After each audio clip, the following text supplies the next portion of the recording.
Call Me by Your Name is more than a tender summer romance. Beneath its sunlit beauty lies a dense fabric of queer codes, subtle gestures, and hidden cultural references that many first-time viewers miss. Luca Guadagnino weaves queerness into the film's very DNA, not only in the love story between Elio and Oliver, but in the art, the camera work, the costumes, and the silences. For queer audiences, these details feel instantly recognizable, even when they go unnoticed by others. What follows are 20 of the most striking queer elements, each one deepening the film's impact as a work of queer cinema. 1. The opening sculptures as queer desire. Before we see Elio, Oliver, or even the Italian landscape, the film opens with a sequence of classical sculptures. Torsos, limbs, fragmented faces. These images are not neutral. Guadagnino chooses to dwell on the beauty of carved male bodies, signaling immediately that desire will be at the heart of this story. The statues evoke ancient Greece and Rome, cultures often remembered for celebrating male beauty and same-sex love. By foregrounding these images, Guadagnino places Elio and Oliver's romance within a continuum of queer history. Their love is not an isolated event, but part of a long tradition of longing for and admiring the male form. The camera's gaze lingers sensually on the statues. It caresses the marble in close-up, highlighting muscles and curves as if they were living flesh. The act of looking here is itself erotic. The audience is invited to desire alongside the camera. For queer viewers, this opening acts as a subtle assurance that what follows will not erase or sideline their perspective. It declares from the outset, this film is about men desiring men, and that desire is as timeless as art itself. Second, Elio's bisexual subtext. Elio's relationships with both Marzia and Oliver complicate simple labels. He is not portrayed as gay in a restrictive sense. Instead, his sexuality unfolds with fluidity. Guadagnino allows Elio's attraction to move easily between genders without conflict or shame. When Elio sleeps with Marzia, it doesn't diminish his feelings for Oliver. Instead, it highlights the richness of his desires. He is curious, exploring, and learning himself through experience. His romance with Oliver is no less authentic because he also connects with Marzia. In fact, this bisexual subtext makes his character more truthful to the way desire often works in real life. Messy, overlapping, and not bound by neat categories. For many bisexual viewers, Elio's story feels refreshing. Too often in cinema, bisexual characters are erased, ridiculed, or depicted as indecisive. Here, Elio simply desires who he desires. His father's final monologue reinforces this fluidity, encouraging Elio to embrace his feelings for Oliver without negating his other experiences. In this way, the film provides a rare and valuable representation of bisexuality that is neither tokenized nor diminished, but woven seamlessly into the narrative. 3. The gay gaze of the camera. Much has been written about the male gaze in cinema, how films traditionally objectify women for the pleasure of male viewers. Call Me by Your Name flips this on its head. Guadagnino's camera is distinctly queer, lingering on the beauty of men rather than women. Oliver is frequently framed as an object of desire. The camera catches his torso glistening with sweat, the snug fit of his shorts, the easy athleticism of his movements. Even Elio, stretched out in the grass or lounging in his tiny cutoffs, is filmed with an erotic tenderness rarely applied to male characters in mainstream film. The visuals are unashamedly sensual, but crucially, they are also respectful. Rather than exploiting, the gaze admires. For queer audiences, this is powerful. They are accustomed to seeing women sexualized in film, but rarely men through a queer lens. Here, the cinematic language itself affirms queer desire. The film doesn't need to shout that it's gay. The way the camera looks at Oliver and Elio already says it. That gaze is both recognition and validation, giving queer viewers the rare pleasure of seeing desire like theirs placed at the center of the frame. 4. The pool scene's subtle flirtation. One of the earliest moments of charged intimacy happens by the pool. To an untrained eye, the scene may look casual. Two young men relaxing on a hot afternoon, teasing each other, splashing water. Yet beneath the surface, every glance and gesture is laced with unspoken attraction. Oliver's small touches and playful taunts echo the coded behaviors queer people often use when expressing desire in spaces where openness feels dangerous. Elio's stolen glances, his attempts to match Oliver's energy, reveal a longing he cannot yet put into words. The pool becomes a stage where flirtation hides in plain sight, disguised as casual banter. For queer viewers, this rings true. So much of queer romance begins in the small, uncertain exchanges where boundaries are carefully tested. Guadagnino captures the micro-expressions of attraction, the too long eye contact, the light brush of skin, the hesitation before a smile. These moments are not trivial. They are the building blocks of queer intimacy in a world where declarations are rarely safe. The pool scene distills that experience into something tender, charged, and instantly recognizable to those who've lived it. 5. The peach scene beyond shock value. The peach scene has become infamous in popular culture, often reduced to a punchline, but in the context of the film, it is one of the most intimate and vulnerable moments. Elio's experimentation with the fruit is not played for shock, but for honesty. It represents self-discovery, a physical exploration of desire in solitude. When Oliver finds the peach, the scene transforms. Elio is mortified, expecting ridicule or rejection. Instead, Oliver responds with gentleness. He kisses Elio, comforts him, and refuses to let shame take root. In that gesture, Oliver validates Elio's sexuality. What could have been a humiliating moment becomes an act of acceptance. For queer viewers, this is deeply significant. Many grew up hearing their desires labeled as dirty or unnatural. The peach scene confronts that stigma directly. It says, queer sexuality is not shameful, it is human. The peach itself becomes symbolic, messy, sweet, imperfect, but real.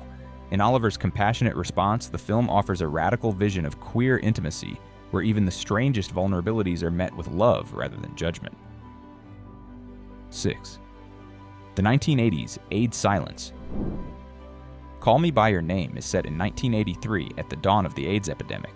By then, the disease was already devastating gay communities in the United States, though governments were largely silent and many families lived in denial. Yet in the film, the word AIDS is never spoken. That silence is itself a powerful queer detail. For queer viewers, this omission isn't an absence, but a presence. The love story between Elio and Oliver unfolds under a shadow the film never names. When Elio's father delivers his famous speech about embracing desire while one still can, those words take on a sharper poignancy against the historical backdrop. They sound like advice from a generation witnessing too much loss. What makes this subtle is Guadagnino's restraint. He refuses to reduce Elio and Oliver's romance to tragedy, but neither does he erase the historical moment. Instead, he allows the silence to resonate. Straight audiences may not notice, but queer audiences do. The specter of AIDS lingers unspoken, turning Elio's summer affair into something both fleeting and precious, a love story occurring in a moment when queer futures were deeply uncertain. 7th, Oliver's later catchphrase. Oliver's breezy later becomes one of the film's most repeated lines. At first, it feels like a harmless Americanism, casual, cocky, slightly dismissive. But as the film progresses, it takes on deeper meaning, especially through a queer lens. Each later functions as a small act of deferral. It's Oliver's way of maintaining distance, keeping his emotions guarded. For Elio, who craves closeness, later becomes both frustrating and tantalizing. It is never a real goodbye, but never a true acknowledgement either. The phrase encapsulates the uncertainty of queer flirtation, where affection often hides beneath coded language. By the end of the film, when Oliver says goodbye for the last time, later lands like a heartbreak. It's not just a casual exit line anymore. It's a symbol of love postponed, intimacy cut short, and the painful temporariness of their affair. For queer viewers, this rings bitterly true. How many queer romances are filled with laters instead of nows, with promises deferred because circumstances, fear, or society won't allow more? That single word holds an entire world of longing, hesitation, and missed possibility. 8. Elio playing piano for Oliver. Elio's musical talent is central to his character, but his piano scene with Oliver is more than just a demonstration of skill. It's a performance charged with flirtation. By taking Bach and reinterpreting him as Liszt or Busoni, Elio is showing off, layering personality into the music, hoping Oliver will notice and be impressed. This is courtship through art. Elio cannot yet voice his attraction, but he can channel it into performance. Music becomes his safe language of desire. The way Oliver reacts, amused, curious, indulgent, shows that he understands the subtext, even if he doesn't say it aloud. For queer audiences, this feels intimately familiar. Many have expressed attraction indirectly, through creativity, humor, or skill, when speaking plainly felt dangerous. Elio's piano performance is exactly that, a coded confession. The tension in the scene is electric not because of the notes themselves, but because of what they carry. Guadagnino captures perfectly the way queer desire often moves through subtext, art, and gesture long before it finds words. 9. The swimwear symbolism. Few costume choices in modern cinema are as iconic as Oliver's skimpy blue shorts. They're period accurate, yes, but they also serve a symbolic purpose. Guadagnino films Oliver's body in a way usually reserved women in straight romances. Stepping out of the pool, lounging in the sun, his thighs and hips highlighted by the cut of the fabric, he is positioned as an object of desire, not for women, but for men. Elio's own swimwear evolves as the film goes on. At first, he appears in looser, less revealing outfits, but as his confidence grows and his attraction to Oliver deepens, he begins to mirror Oliver's style, adopting shorter shorts that emphasize his own body. It's a visual metaphor for his sexual awakening. He is literally stepping into Oliver's silhouette. For queer audiences, these choices are deliberate signals. The shorts aren't just clothing, they're cinematic shorthand for desire and embodiment. The camera doesn't shy away from eroticizing men. Instead, it invites viewers to participate in the gaze that Elio himself experiences. In doing so, the film reclaims a visual language of sexuality and turns it unapologetically queer. 10. Biking as queer freedom. Throughout the film, bicycles are everywhere. They are practicals, the main way characters travel around northern Italy, but they are also deeply symbolic. For Elio and Oliver, biking represents freedom. When they ride together through winding roads, away from watchful family eyes, they carve out a private space where intimacy can bloom. The rides are sweaty, playful, competitive. They mirror the rhythms of flirtation, Elio falling behind and catching up, Oliver racing ahead, both of them laughing and panting in the summer heat.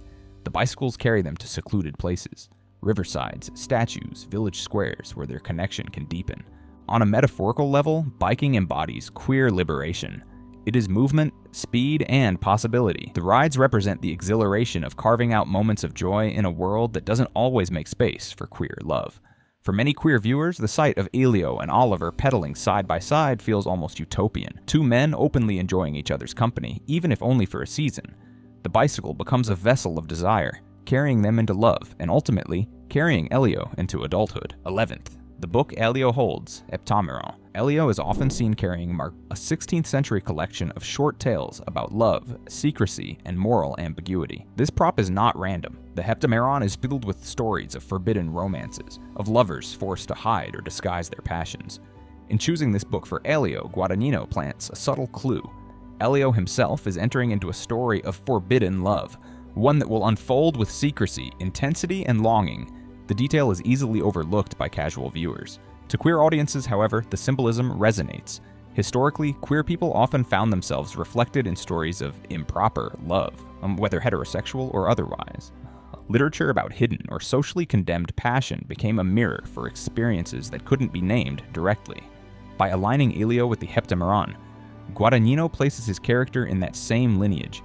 Elio is not just a boy discovering romance. He is a boy stepping into the tradition of clandestine, complicated desire. The book becomes a companion piece to his journey, a physical object tying his personal awakening to the larger history of stories where love and secrecy are intertwined. 12. The dance scene at the club. One of the most memorable moments in the film takes place on the dance floor. Oliver dances exuberantly with Chiara to the psychedelic furs, while Elio stands on the edge, watching with a mixture of jealousy, fascination, and longing. On the surface, it's just a lively party scene. Yet beneath it is an entire queer drama. The disco setting is significant. Clubs and dance floors have long been central to queer culture, places where music and movement create a temporary liberation from societal constraints.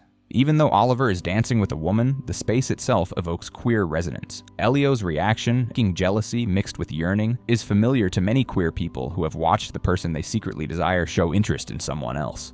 Later, Elio joins the dance floor himself, awkwardly and half-heartedly, as if attempting to insert himself into Oliver's world. His movements are clumsy, almost pained, compared to Oliver's ease. The scene captures the bittersweet mix of exhilaration and heartbreak that marks queer adolescence. Being close to what you want, yet unable to claim it openly. 13. The statue arm trip. Elio and Oliver take a trip to see a newly discovered statue arm, an artifact from antiquity. The excursion could be viewed simply as a scholarly outing, but it carries unmistakable queer undertones. The arm is a fragment of a larger male statue, incomplete, yet still admired and preserved. Oliver holds the arm, studying its musculature, joking lightly about its sensual qualities. Elio watches, fascinated, sharing in the admiration. What they are really doing is jointly appreciating the beauty of the male body under the guise of academia. For queer audiences, the symbolism is clear. Art becomes a socially acceptable channel for desire. The fact that the object is only an arm, a fragment, mirrors the partial, fleeting nature of Elio and Oliver's relationship. Their love is just one piece of a larger story, beautiful, precious, but incomplete. Like the arm, it is a fragment that must be cherished, even if it cannot be whole. Guadagnino turns this archaeological moment into a metaphor for queer love. Admired, treasured, but often preserved only in fragments and memories. 14. Elio's short. While Oliver's blue trunks get most of the attention, Elio's tiny cutoffs are equally significant. Throughout the film, Elio is dressed in clothes that highlight his youth and sensuality. His short shorts expose his legs, his posture is often languid, and the camera frames him in ways that emphasize his vulnerability as well as his beauty. These costuming choices are not incidental. They signal Elio's gradual awakening to his own sexuality. As he lounges in the grass, stretches on his bed, or curls up in a chair, his body is presented as both innocent and erotic. For queer audiences, the visual language is familiar. It echoes decades of queer art and photography that celebrated youthful male beauty, sometimes subtly, sometimes openly. Elio's shorts also mark the contrast between child and adult. At the beginning of the film, he appears boyish. By the end, after his relationship with Oliver, he inhabits his clothing differently, with a new awareness of his own desirability. The shorts symbolize transition from innocence to experience, from uncertainty to self-recognition. They become part of the film's quiet visual code of queer growth. 15. The use of silence. Silence is one of Guadagnino's most powerful tools, and it functions as a distinctly queer language in the film. Again and again, Elio and Oliver share long stretches of quiet, sitting by the pool, lying in the grass, eating breakfast in near wordless stillness. These silences are not empty. They vibrate with tension, longing, and anticipation. For queer viewers, this resonates deeply. Silence is often where queer attraction has lived. In the spaces where words felt too dangerous, where a glance or a pause said more than a declaration could. The film captures this experience with precision. The silences also build intimacy for the audience. We are forced to lean in, to feel the weight of what is unsaid. When Elio finally whispers, "I know nothing, Oliver," or when Oliver finally kisses him by the river, the power of those words comes from the silence that surrounded them. In queer lives, silence has often been both protection and prison. 16. The peach scene as queer vulnerability. The peach scene is infamous, often reduced to shock value in popular discussion, but within the film, it is one of the most tender and queerly significant moments. Elio's intimacy with the peach is not just about masturbation. When Oliver discovers Elio's secret, he could have mocked or recoiled.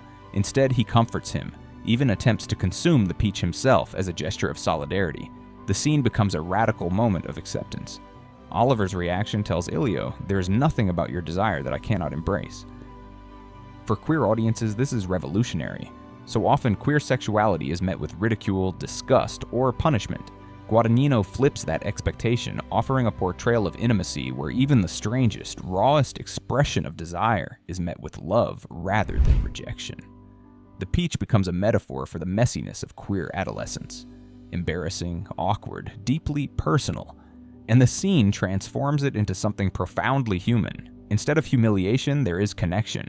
Instead of shame, there is care. It is queer vulnerability turned into cinematic poetry. 17th, Mr. Perlman's speech. Near the end of the film, Elio's father delivers what has become one of the most beloved monologues in queer cinema. He acknowledges Elio's pain, recognizes his love for Oliver, and advises him not to close himself off to the sorrow and joy of such an experience. In 1983, parental acceptance of queer love was rare, often impossible. Mr. Perlman doesn't just tolerate Elio's feelings, he honors them. He frames Elio's experience as something sacred, a gift to be cherished rather than hidden. For queer viewers, this scene lands like a miracle. Many never heard such words from their own parents. The monologue offers the kind of affirmation queer children often dream of but rarely receive. It reimagines family not as a site of repression, but of understanding. Guadagnino gives the queer audience a fantasy of support, a cinematic balm to the wounds of rejection. It is, in many ways, the emotional climax of the film. 18. Oliver's return call. After Oliver leaves, the film doesn't simply end. Instead, it takes us months later into winter, where Elio receives a phone call. Oliver announces his engagement to a woman. His voice is tender, even sorrowful, but firm. For Elio, and for the audience, the call is devastating. What's crucial here is the double coding. On the surface, Oliver has moved on into a socially acceptable heterosexual life. Yet his tone, his pauses, his choice of words all hint at lingering affection. He's not forgotten Elio. He simply cannot live openly as a queer man in 1983. This moment resonates deeply with queer audiences because it reflects reality, with one partner disappearing into a heteronormative life. Oliver's call is heartbreaking precisely because it feels so plausible. It speaks to the pressures of conformity, the impossibility of sustaining queer love in hostile contexts.